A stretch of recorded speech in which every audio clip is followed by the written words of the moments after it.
Everything was going fine until Pastor Joel stood before his congregation one Sunday morning and said 7 words that changed everything. "Don't follow the next journey you're offered." People laughed. Eyes rolled. Even the youth mocked him as they made plans for a getaway trip that same weekend. But 7 days later, the van never made it home. They should have listened. What did the pastor see that everyone ignored? What was waiting for them on that road? Sit back and find out as we dive into this powerful and emotional African story. It was supposed to be a normal Sunday. Sunlight spilling through stained glass, the choir humming soft worship melodies, and Sister Justina's rice simmering just in time for post-service lunch. But the moment Pastor Joel stepped onto the altar, there was a strange stillness in the air. His usually calm eyes flickered with something unspoken, and his voice trembled, not with fear, but with urgency. "God showed me something," he said, scanning the congregation as if measuring their souls. "A terrible crash is coming, not with just metal and glass, but with lives, destinies, and the blood of the careless. I saw a road. I saw a van.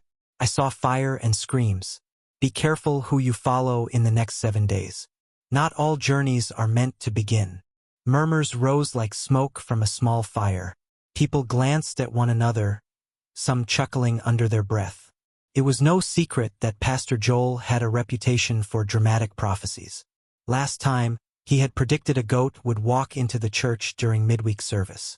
It never came, so most dismissed his warning, brushing it off like dust on their Sunday clothes. In the back row, a group of university friends sat together, barely containing their laughter. "The man Don starred again," whispered F, shaking his head. "I swear he should go into film production." His friends chuckled. Even the elders didn't take the message seriously. But as the congregation bowed for the closing prayer, the lights flickered.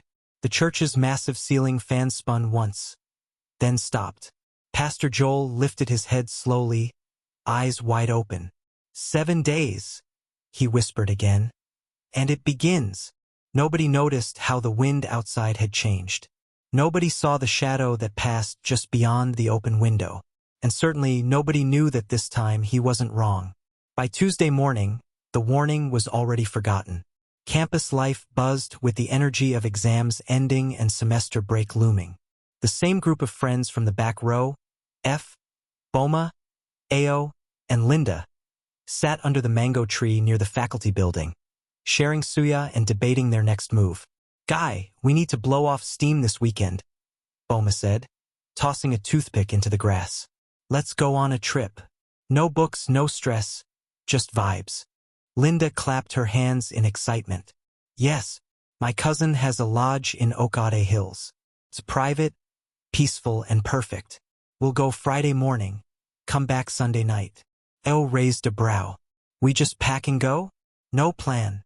"Who needs a plan when you have freedom?" F said, stretching his legs.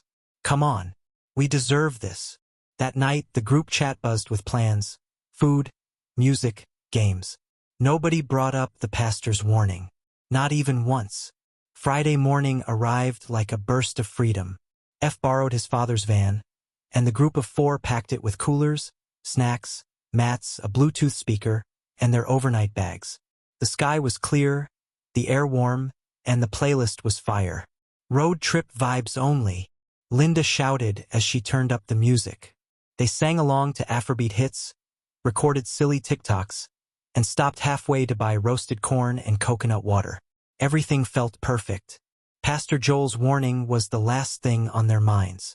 When they reached the Okade Lodge, it was even more beautiful than expected. A wooden deck overlooked a valley, and the cool mountain air was a welcome change from campus heat. They danced, played games, made jollof rice over firewood, and took photos that would later go viral, but not for the reasons they expected.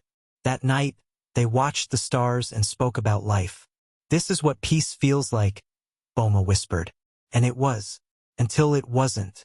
Sunday morning was slow and sweet. They slept in, ate leftover noodles and eggs, and took one last round of photos. "We need to come here every semester break," Linda said. "Only if you drive next time," F joked. "I don't tire." By 2 p.m., The van was packed, and the road back home awaited them.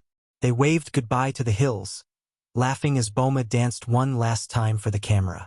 Nobody could have guessed it would be their last video together. As they descended the slope onto the expressway, the mood was light. Music played. Linda scrolled through their photos. Ao napped with his head against the window. Then, in a split second, everything changed. The trailer came out of nowhere. F saw it first, barreling down the opposite lane, swerving wildly. Horn blaring, brakes screeching, sparks flying. It had lost control. "Jesus!" he shouted. Boma grabbed the dashboard. Linda screamed. Ao opened his eyes too late. The trailer crossed the divider and slammed into their van with a force that shattered glass, twisted metal, and silenced joy. When the dust settled, the road was quiet, except for the distant wail of sirens. The van was unrecognizable. Crushed. Smoke billowed. Bystanders ran forward, shouting for help. 3 were pronounced dead at the hospital. Boma, Linda, and Ao. Only F survived. When he opened his eyes days later, hooked to machines, Pastor Joel sat beside him, silent. Tears rolled down F's cheeks. He didn't need to be told what had happened. The prophecy had come to pass. F couldn't move. Tubes ran across his arms and chest like vines. The soft beeping of machines echoed in the white hospital room, but nothing was louder than the silence in his heart. Pastor Joel sat quietly, his Bible on his lap, hands folded in prayer. When F finally opened his mouth, only one word escaped. "Why?" Pastor Joel looked up, eyes heavy with sorrow. "Some warnings are seeds, but not every heart is ready soil." F turned his face toward the window. The sun was setting, but all he could see were the twisted images of his friends. Their laughter, their last dance, the music, the smell of jollof rice, and then the sound of metal crushing dreams. The doctor came in later with a clipboard and a frown. "You're lucky," he said. "Or maybe not. Survivors often carry heavier wounds." That night, F cried. Not just for the friends he lost, but for the part of himself buried with them. The entire university mourned. Classes were suspended. Black ribbons were tied to gates and hostels. Flyers with Boma, Linda, and Ao's faces fluttered across notice boards. Each funeral told a different story. Boma's family wept openly. His younger sister screamed at the coffin. Linda's mother collapsed during the service. Ao's father stood still, not blinking once.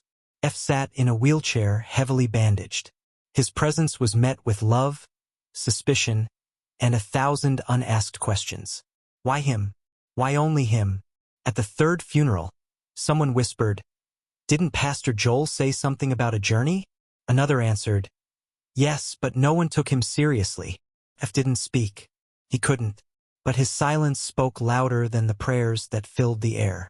He carried a scar across his right cheek, a permanent reminder. Back at school, F's room was untouched. Boma's clothes still hung in the corner. Linda's earrings lay on the table. Ao's charger was plugged into the wall, waiting for a phone that would never ring again. At night, F stared at the ceiling, counting regrets. What if he'd driven slower? What if they'd stayed one more night? What if he had just taken the pastor's words seriously? Sleep brought no peace. His dreams replayed the crash like a cruel movie. Every screech, every scream, and worst of all, waking up alone. One day, he threw all their belongings into a box, taped it shut, and placed it in the back of the closet. But grief doesn't live in boxes. It lives in footsteps, laughter that echoes from memory, and in questions that will never have answers. A week later, F found himself back at church.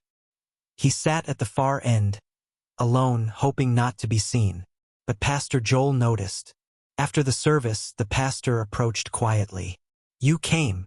F nodded slowly. "I had to." Pastor Joel placed a gentle hand on his shoulder. "Prophecy isn't just to predict. It's to prepare. I failed too. I should have found another way to make you listen." They stood in silence for a while. Then the pastor said, "But your life was spared. That means there's something left for you to do." F looked up. For the first time in days, his eyes didn't burn with tears. They burned with purpose. F didn't return to class immediately. He needed space to breathe, to think, to mourn. Instead, he began volunteering at the university clinic. Helping others quieted the noise in his mind. Bandaging cuts, carrying files, sitting beside sick students. It didn't erase the pain, but it redirected it. One day, a fresher came in with a fractured wrist. While applying the sling, F noticed the boy's phone wallpaper. It was a Bible verse. "The steps of a good man are ordered by the Lord." F paused. "Do you believe that?" he asked. The boy smiled. "I have to." Later that night, F took out a notebook. He wrote the names of his friends. Then under each one, he wrote a lesson they taught him. That was the first page. The beginning of something new. F stared at the whiteboard in his room where he had scribbled the words. The Three Lights Foundation. Each name stood for someone he lost. Boma, Linda, and Ao. Their light had gone out too early. Maybe, just maybe, he could keep it shining. He visited Pastor Joel again that week. "I want to start something," F said. "To talk to students. To remind them that choices have weight." Pastor Joel smiled softly. "Then you're ready. Let their deaths birth wisdom." The pastor offered him a small meeting hall in the church annex. Word spread. Flyers were printed. Students whispered, "The survivor is starting something." The first meeting had only 6 people. F stood before them, trembling. "I'm not a preacher," he said. "I'm just someone who knows what regret tastes like." That night, the 6 stayed after the session, asking questions. One cried. Another hugged him. It wasn't a crowd. But it was a beginning. Not everyone applauded F's new path. Some called him an opportunist. Others said he was milking tragedy. A few parents, still grieving, said it was too soon. The criticism hurt, but F pressed on. He wasn't trying to erase his guilt. He was trying to redeem what was left. He turned his pain into purpose, writing pamphlets, organizing weekly discussions, and volunteering at other churches. More students came. Some teachers offered support. He met Ifyinanya at a student outreach program. A soft-spoken teacher with intelligent eyes. She didn't pity him. She respected him. "You're not doing this to be a hero," she said. "You're doing this because silence would have killed you." F nodded. "Exactly." With time, even the doubters began to watch from a distance. Despite the progress, F still had nights when the screams came back. In dreams, he saw the van, the trailer, the glass, Boma's last joke, Linda's last laugh. One night, he woke up soaked in sweat, breathing hard. He sat at the edge of his bed, gripping his chest. He texted Pastor Joel. "Still haunted." The reply came a minute later. "Even Paul had a thorn in the flesh. Keep walking." F prayed that night. Not for the pain to leave, but for the strength to carry it. Grief, he realized, wasn't something you bury. It's something you grow around. It was a Saturday. The church hall was packed. More than 40 students this time. The topic: "Before you say yes to that trip." F stood before them, holding his scarred wrist. "They were my best friends," he said. "And I ignored the only warning we got." He told them everything. The laughter, the dancing, the rain, the truck. Silence filled the room. One girl in the back sobbed quietly. Afterward, 2 parents approached him. "Our son almost joined a similar trip last week," one said. "He backed out after reading your flyer." That night, F wept. Not from pain, but from purpose. His friends were gone. But maybe, just maybe, others didn't have to be. The university held a memorial for the accident victims 1 year later. White tents, soft music, candlelight, photos of Boma, Linda, and Ao framed with flowers. F was asked to speak. He stood on the same ground where they had once laughed and joked. "My friends weren't perfect," he said, voice steady. "But they were light, and that light didn't go out. It multiplied." Students nodded. Some cried. Some whispered prayers. That evening, F walked to the mango tree they used to sit under. Ifyinanya joined him. "You're not the same person you were," she said. "I know," F replied. "He died in that crash too." This one's still learning how to live. They stood there quietly, as the sun sank behind the hostel walls.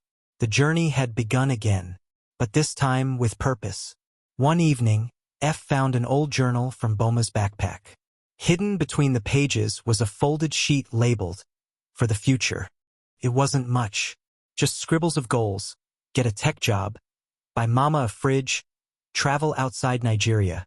F stared at the words, fingers trembling. He took out a notebook and began writing his own. Speak at 10 schools. Start a scholarship fund. Make their names matter.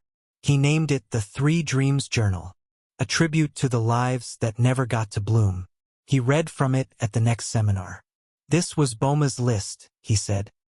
He didn't live long enough to chase them, but I will. Some dreams, he realized, don't have to die. They just need a new carrier. At one event, a man in a dark suit waited until everyone had left before approaching F. You don't remember me, he said, but I was the trailer driver's cousin. F froze. The man continued. He couldn't live with what happened. He passed 6 months after. Guilt consumed him. They sat in silence for a long time. I hated you for surviving, the man finally said. But now I understand. Your life was spared for a reason.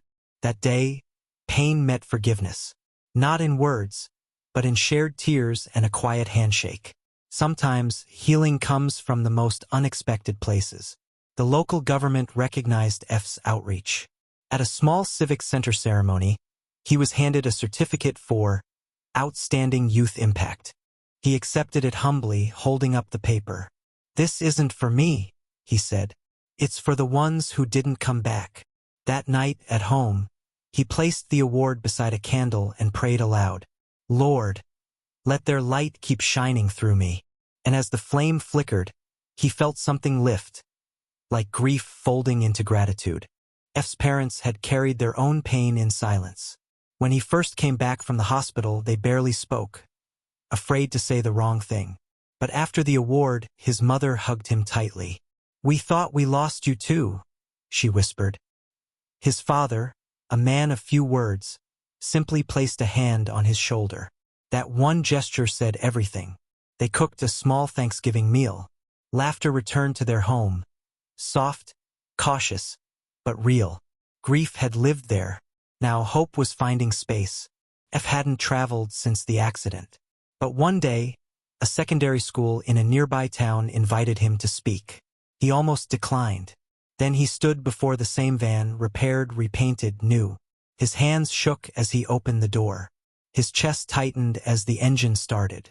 But he drove. And as he arrived at the school gate, he saw the students waiting. Eyes wide, notebooks ready. He stepped out and smiled. He had returned to the road that almost killed him. But this time, it was the road that gave others a chance to live.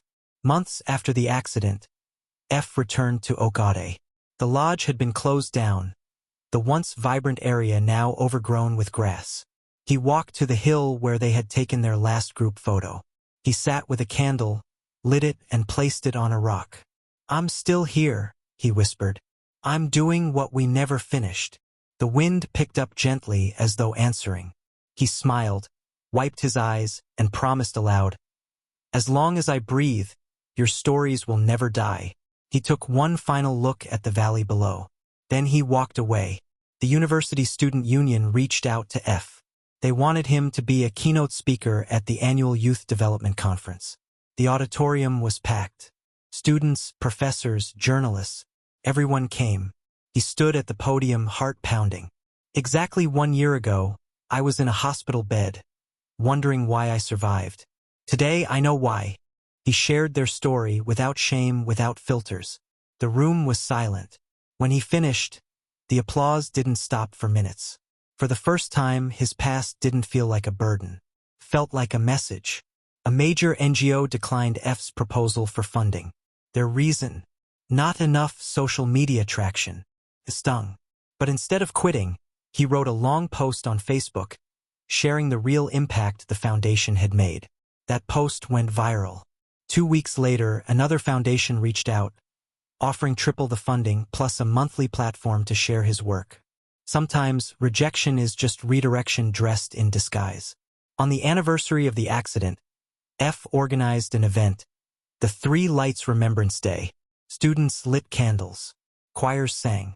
3 chairs were placed on stage with name tags. Boma. Linda. Oh. One by one, attendees shared how the story changed their lives. Some canceled unsafe trips. Others reconciled with family.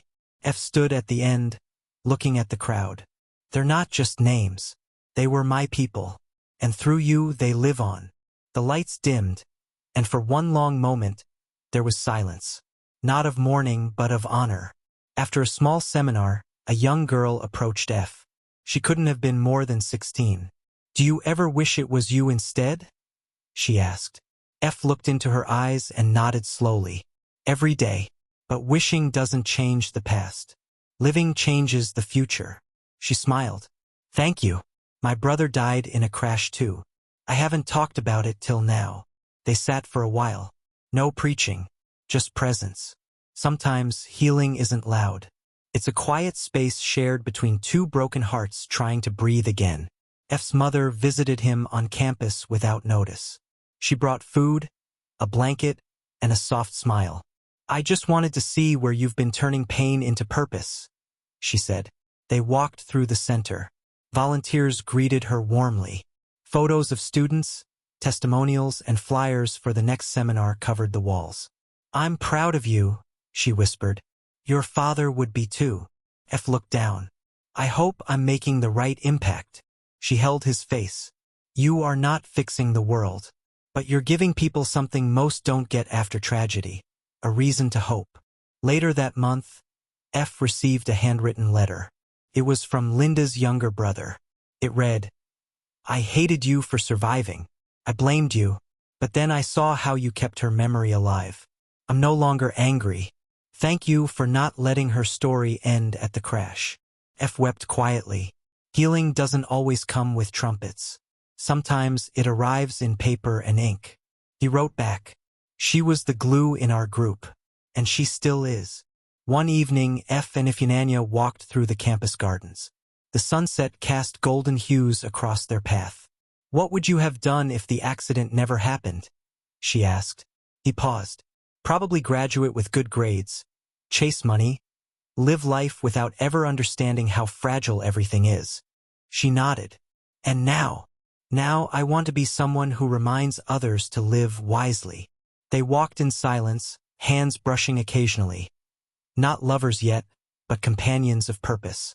F stood at the dedication of the new youth center, a larger space donated by the local government.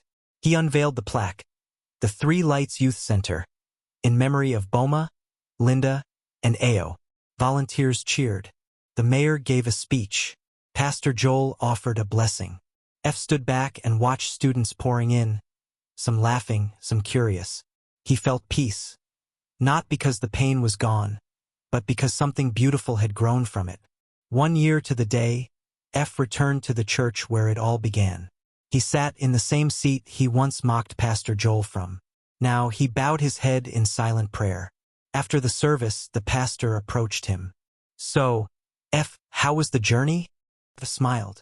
"It nearly killed me, but it also saved me." They walked to the back of the church, where 3 trees had been planted with nameplates.